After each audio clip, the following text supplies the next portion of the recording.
Opening the center with this pawn thrust immediately contests space and prepares development for both king's bishop and queen.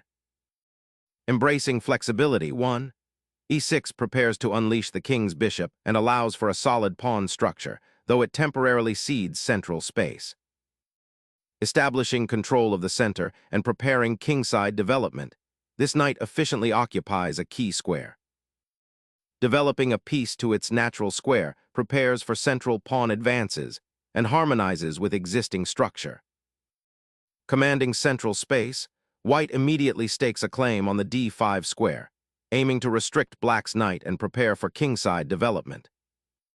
Challenging the central pawn structure directly aims to disrupt white's space advantage. Developing the knight here solidifies central control, preparing for a pawn push or further piece development while maintaining flexibility for pawn structures ahead. Developing the bishop to a secure square prepares for castling, solidifying the kingside and maintaining flexibility. Solidifying the center and preparing for kingside castling, this tempo-gaining move prioritizes piece development and a robust pawn structure over immediate aggression. Securing the king's safety into a cozy castle is paramount here, paving the way for future development and a more dynamic middle game. Opening the center with this capture invites an immediate tactical skirmish, potentially disrupting black's pawn structure and creating dynamic imbalances as white seeks to exploit the newly opened diagonals for their pieces.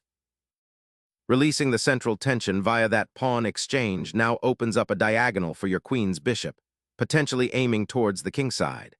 Careful pawn structure considerations follow. Ensure your central pawns aren't isolated or weak. Developing the bishop to d3 aims to connect the rooks and prepare for castling, while also eyeing the kingside and potentially supporting a central pawn push later. This quiet maneuver solidifies white's position and builds harmonious piece play, setting the stage for a slow positional buildup rather than an immediate tactical skirmish.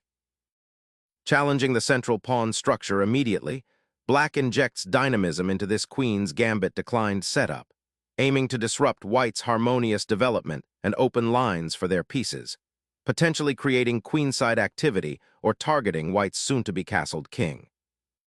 Trading the central pawn opens up the d-file for both sides, potentially accelerating development and initiating tactical exchanges, but also invites a slightly more open game where piece activity becomes paramount.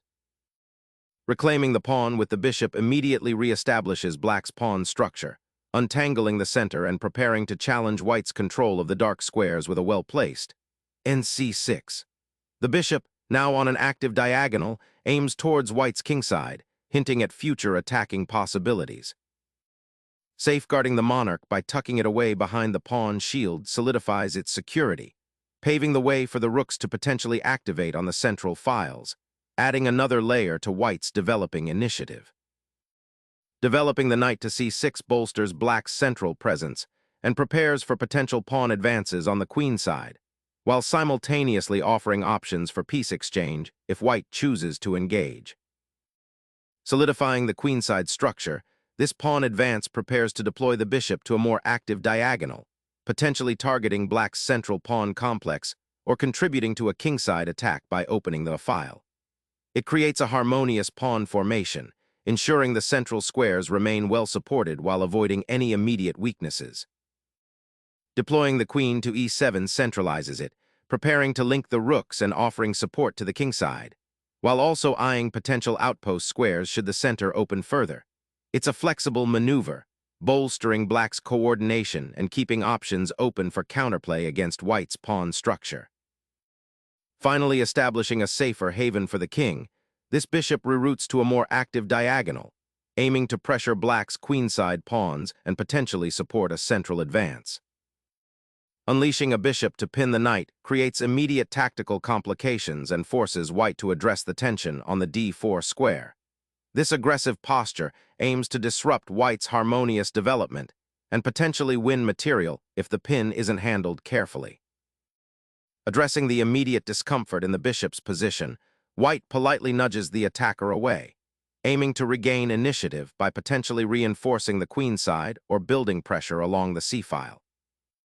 Sacrificing the bishop for knight temporarily disrupts white's kingside pawn structure, opening the h-file and potentially creating diagonal lines for black's queen or remaining bishop later, though it does hand white the bishop pair and a slightly cleaner pawn situation. Capturing the bishop immediately reopens the queen's diagonal and asserts central dominance, though it does expose the white queen to potential harassment later. The knight's bold excursion to e5 not only contests the center, but also eyes the vulnerable white king on the queen side, subtly hinting at potential mating nets once the queens re-engage, and the king side is potentially weakened by pawn pushes. The queen repositions to a more aggressive square, eyeing the weakened king's side and preparing for potential advances while offering support to a central pawn push. Dislodging the powerful queen with a knight fork, black initiates a tactical sequence aimed at simplifying the position and relieving pressure along the now open c-file. Regaining the pawn on d3 immediately reestablishes material balance, but critically, it frees your queen to a more active central square, opening lines for potential pressure towards black's kingside. The knight's departure from d3, while seemingly losing a defender, allows your pieces to become more interconnected, particularly the bishop on b2 now eyeing the long diagonal more forcefully. Consider how this centralized queen can now participate in attacks and defend key squares with greater flexibility. A thoughtful redeployment of the rook, aiming to activate the open d-file and challenge white's central control.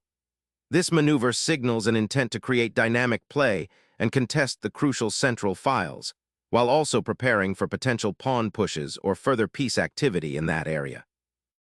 Reinvigorating the knight's presence on the kingside, this repositioning aims to reinforce the central control white has been striving to maintain.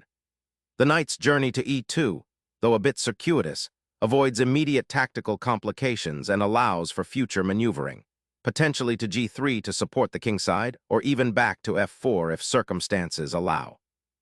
It's a move that prioritizes flexibility over immediate confrontation, anticipating black's intentions to potentially exploit the open d-file or pressure the d4 pawn. White is wisely building a solid structure, seeking to limit black's counterplay while subtly preparing for a more dynamic phase of the game. The bishop's daring excursion to a3 immediately puts pressure on white's queen and eyes the c1 square, creating an interesting positional tension. Sacrificing the bishop for prophylaxis, white aims to disrupt black's queenside pawns and prevent the rook from achieving a dominant presence on the d-file, while simultaneously simplifying the position and potentially opening lines for their own minor pieces. Seizing the initiative, black's queen dances to a3, an audacious sortie that both attacks the vulnerable pawn on c4 and indirectly supports any future infiltration down the central d-file.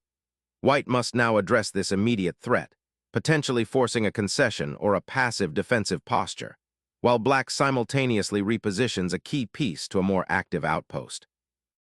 Seizing the open d-file with the rook aims to disrupt black's centralized queen and potentially exploit the weakened pawn structure around their king. Bringing the rook to the open c-file immediately contests white's centralized queen and prepares to exploit the doubled pawns on the queen side, potentially creating dynamic attacking chances. Liberating the c-file for potential pressure while reinforcing the kingside defense against any sneaky infiltrations, this maneuver aims to restore equilibrium and prepare for future skirmishes. Unlocking the queen's influence on the c-file, this rook shift aims to build pressure and potentially establish a strong outpost, though it temporarily neglects the defense of the d5 pawn. Clearing the way for the knight to occupy a vital central outpost, aiming to disrupt black's coordination and exploit the now open d-file. Sacrificing the exchange on this file is a desperate attempt to disrupt white's coordinated pieces and perhaps create some counterplay, but it significantly weakens black's pawn structure and leaves the king exposed. The long-term structural damage will likely outweigh any immediate tactical sparks generated by the doubled pawns. Reclaiming the queen from the edge of the board, white's recapture immediately untangles the queen side and brings the monarch's primary defender back into the heart of the action, poised to influence the central battles and potentially reinforce threatened pawns. Black's formation now adopts a slightly more passive stance, solidifying the kingside structure and preparing for potential pawn advances while surrendering the initiative on the d-file. Re-establishing control over the central file, the rook now stands ready to contest its twin and potentially influence the weakened dark squares surrounding Black's monarch. Reclaiming the initiative and preparing to contest the now open central files, the knight boldly ventures to the edge of the board, aiming to disrupt White's positional grip and potentially find an outpost on a more active square, perhaps even f6 or c7 if the situation allows for a swift maneuver. The queen's repositioning to d2 unlocks the potential of the central pawn structure, aiming to reinforce the kingside while preparing for a potential breakthrough on the d-file, though it also subtly offers a slight vulnerability to a timely counterattack if Black can develop initiative on the queenside. Securing the queenside pawn structure and preparing for a potential advance to contest the open c-file, this maneuver aims to solidify Black's position against White's centralizing intentions.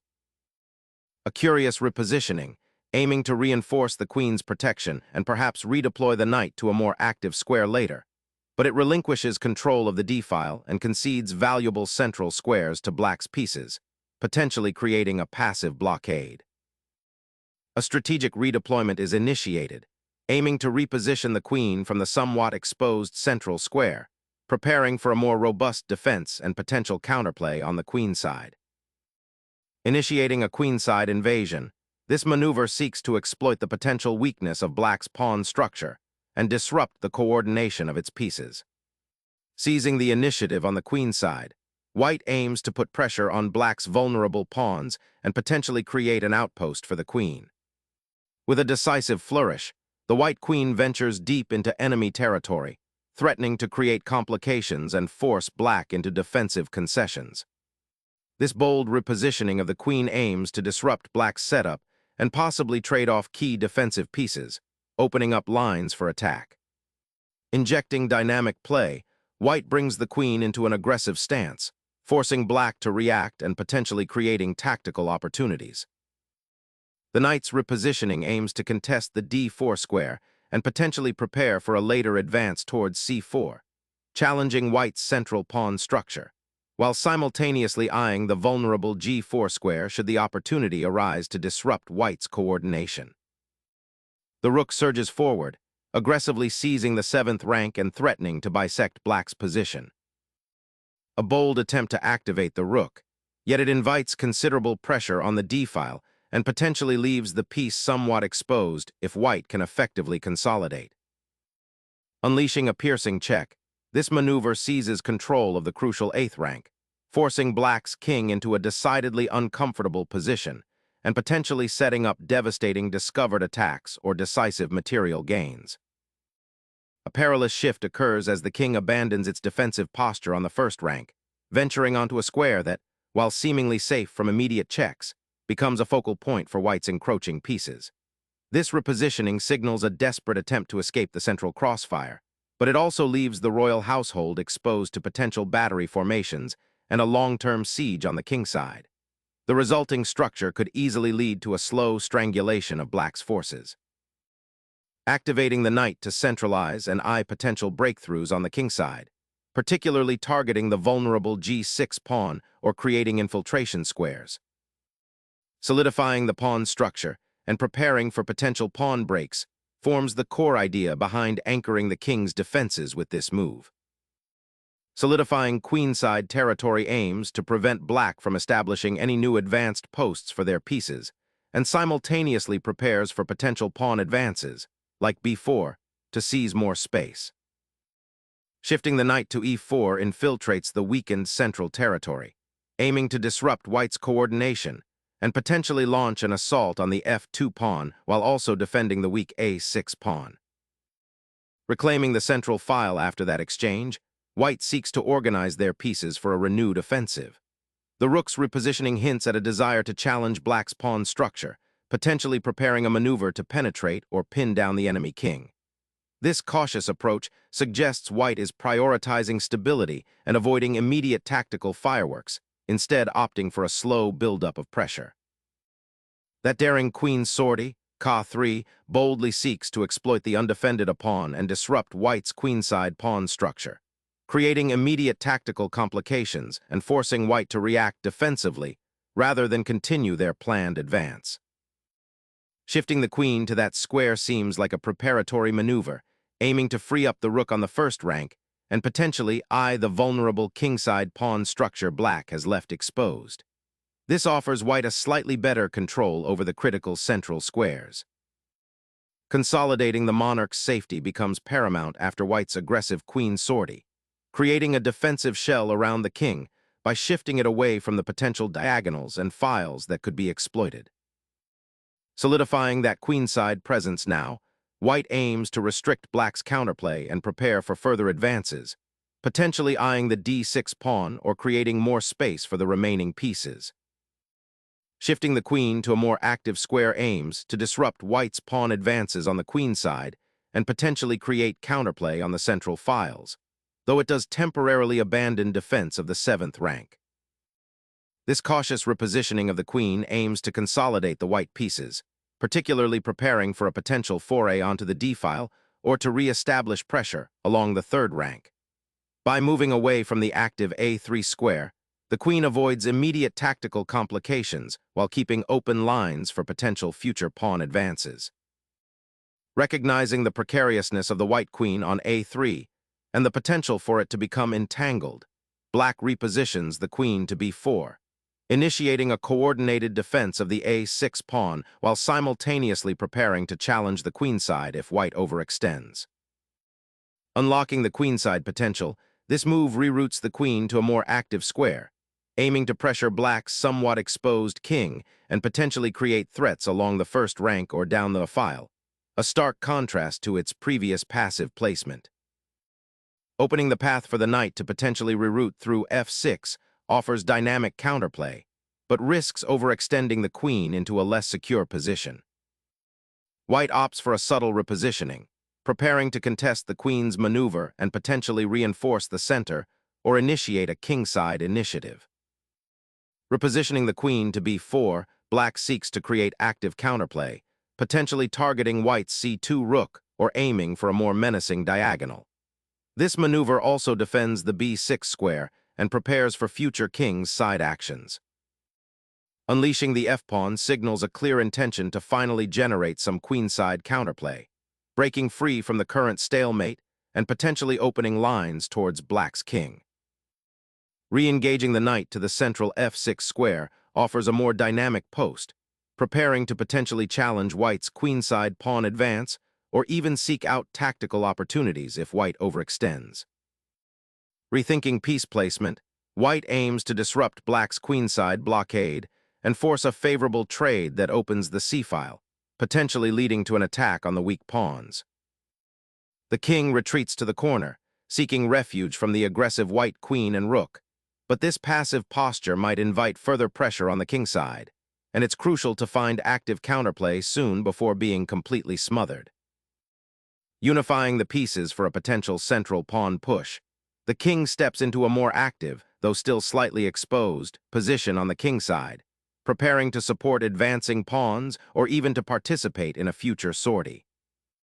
This repositioning of the rook to d6 aims to disrupt white's control over the d-file and potentially prepare for a queenside pawn push, but it neglects the immediate threat of white's coordinated pieces and the lingering vulnerability of black's king. Initiating a probing advance along the 3rd rank, the queen seeks to outflank the solid black defense and exploit any lingering weaknesses around the king's protective pawn structure. Exchanging queens now simplifies the position significantly, pushing us towards an endgame where black's active knights can pose a threat against white's potentially exposed king, especially if white isn't careful about pawn weaknesses. Securing the central files with the rook now promises to be a significant advantage as we transition into the endgame. The rook's redistribution to the 7th rank, often a potent outpost, now faces a direct challenge. A precise regrouping is paramount to either secure the now open c-file or initiate a defensive maneuver that prevents white's pieces from further encroaching. The rook now claims the open 8th rank, a powerful outpost that severely cramps black's defensive structure and prepares for future breakthroughs. A subtle reorientation, aiming to redeploy the knight from the vulnerable G8 square into a more active role, potentially supporting a kingside pawn push or finding a better outpost, and preparing to defend against any potential pawn advances from white. Initiating a kingside pawn advance to potentially disrupt black's defensive setup and gain breathing room on that flank. Challenging the pawn chain's integrity, the knight seeks to penetrate the weakened queenside, aiming to disrupt white's control over key squares and create potential outpost opportunities. Shifting the rook to the queenside offers a fresh perspective, aiming to disrupt black's relatively comfortable setup and create opportunities on that flank. Unleashing the pawn storm on the kingside, black desperately seeks active counterplay before white's rook on the 7th rank solidifies its dominant position, aiming to create chaos and potentially expose the white king amidst the advancing lines. Opening the g-file now fundamentally alters the pawn structure, creating immediate attacking possibilities against the black king while simultaneously exposing white's own monarch to potential counterplay. This capture, while seemingly natural, opens up the g-file for white's rook and could create dangerous attacking possibilities against your king. Consider immediately fortifying your monarch's defenses, perhaps a proactive move like preparing to bring your remaining rook into a more central position to counter any immediate threats along that newly exposed diagonal. Sharpening the king's defensive perimeter becomes paramount now, as white seeks to reposition their monarch away from the open lines black might exploit, while simultaneously preparing for any potential pawn advances or piece maneuvering that could arise from the slightly precarious central structure. The knight's journey to g6, a seemingly passive relocation, is actually a subtle preparation to activate the f-pawn and create a crucial outpost for the bishop on d7. It's a quiet maneuver designed to challenge white's pawn structure and open lines for counterplay, hinting at a long-term strategic battle rather than an immediate tactical skirmish. Solidifying central control and preparing for a kingside pawn advance, this aims to restrict black's knight and potentially create new attacking avenues. Unlocking the knight's potential requires advancing the king to join the fray, as the current setup leaves the monarch somewhat exposed and static on the queenside. Pushing the pawn forward unleashes immediate pressure, challenging the knight and opening a path for the rook to become more active. The knight's relocation to e7 attempts to reposition for a more active role, potentially heading towards d5 or even f5, but it feels a bit passive given white's strong central pawn structure and the pressure on the kingside. There's a sense that black is reacting rather than dictating the play, and this move doesn't immediately change that dynamic. Consider how this piece can be better utilized to challenge white's control or initiate counterplay on the queenside where black has a space advantage. The monarch ventures from its sheltered position, seeking to participate in the unfolding events and potentially bolster the weakened kingside pawn structure. The black king, currently exposed on the kingside, must seek refuge from the encroaching white pieces. Steering it towards the more secure g7 square offers a degree of safety from immediate threats and prepares for potential pawn advances. The king becomes an active participant in the battle, advancing to support its troops and threaten enemy pawns on the kingside. Stepping the knight back to g8 signals a quiet repositioning, aiming to redeploy it to a more active square, potentially f6 or even e7, to support the central pawn structure and prepare for future challenges. Pushing that pawn forward now cracks open the dark squares around black's king, creating a potent attacking pathway. Sensing an opportunity, black's king bravely ventures into the open, seeking respite from the impending pressure on the kingside. Establishing a robust pawn chain to restrict black's knight and potentially expand on the queenside. Analysis of 51, b4. The repositioning of the b-pawn to b4 is a strategic maneuver aimed at solidifying white's queenside structure and hindering black's piece activity. By advancing this pawn, white aims to create a more formidable barrier against black's rooks and knights, particularly preventing any incursions along the now guarded 4th rank. Furthermore, this advance subtly prepares for a potential queenside pawn majority push later in the endgame, leveraging the increased space created. It's a quiet but purposeful move that enhances white's positional control and restricts black's mobility, setting the stage for a more favorable endgame progression. This move demonstrates an understanding of how pawn structures dictate piece placement and influence the overall flow of the game. Seeking to exploit the open kingside, Black's pawn lunges forward, initiating a crucial thematic battle for the vital central squares and aiming to disrupt White's defensive structure. Asserting dominance on the queen side, the knight pivots to the robust b3 square, ready to support the pawn advance and potentially eye the vulnerable kingside squares like d6 or c5. The knight's maneuver to d6 aims to contest the open c-file, potentially disrupting White's rook activity and creating a defensive outpost, while simultaneously preparing to reposition for further action. Seizing the opportunity presented by Black's slightly passive queen, White lunges forward with the rook, aiming to infiltrate the weakened queenside and potentially target the isolated pawns or even approach the Black king. Relying on pawn breaks to open lines for the rook's penetration offers little solace now. The g-pawn's advance has unfortunately created a lasting weakness, and with White's knight poised to exploit it, Black's king finds itself increasingly exposed to a coordinated assault. Reclaiming the central outpost with the knight provides excellent defensive coverage for the king and prepares to contest the crucial e6 square, preventing Black's pawn advances from gaining further momentum. A desperate shot seeking to disrupt the approaching material convergence, hoping to exploit any misstep in the White king's defensive posture as the rooks stand poised for a final offensive. The king bravely steps out, seeking safer pastures and initiating a potential race against the pawn majority. Repositioning the knight to the edge often signals a desire to support a pawn push or to find a more active square, and here it's clearly aimed at reinforcing the kingside presence and potentially preparing to advance the knight towards the center or queenside. This recapture establishes a clear queenside pawn majority, aiming to advance the b-pawn and create a passed threat, while simultaneously forcing the knight away from its active central outpost. Attempting to regain some positional initiative, Black advances a pawn, potentially aiming to open lines towards White's kingside in the long run, though it also creates a potential weakness on the dark squares and might allow White to create passed pawns.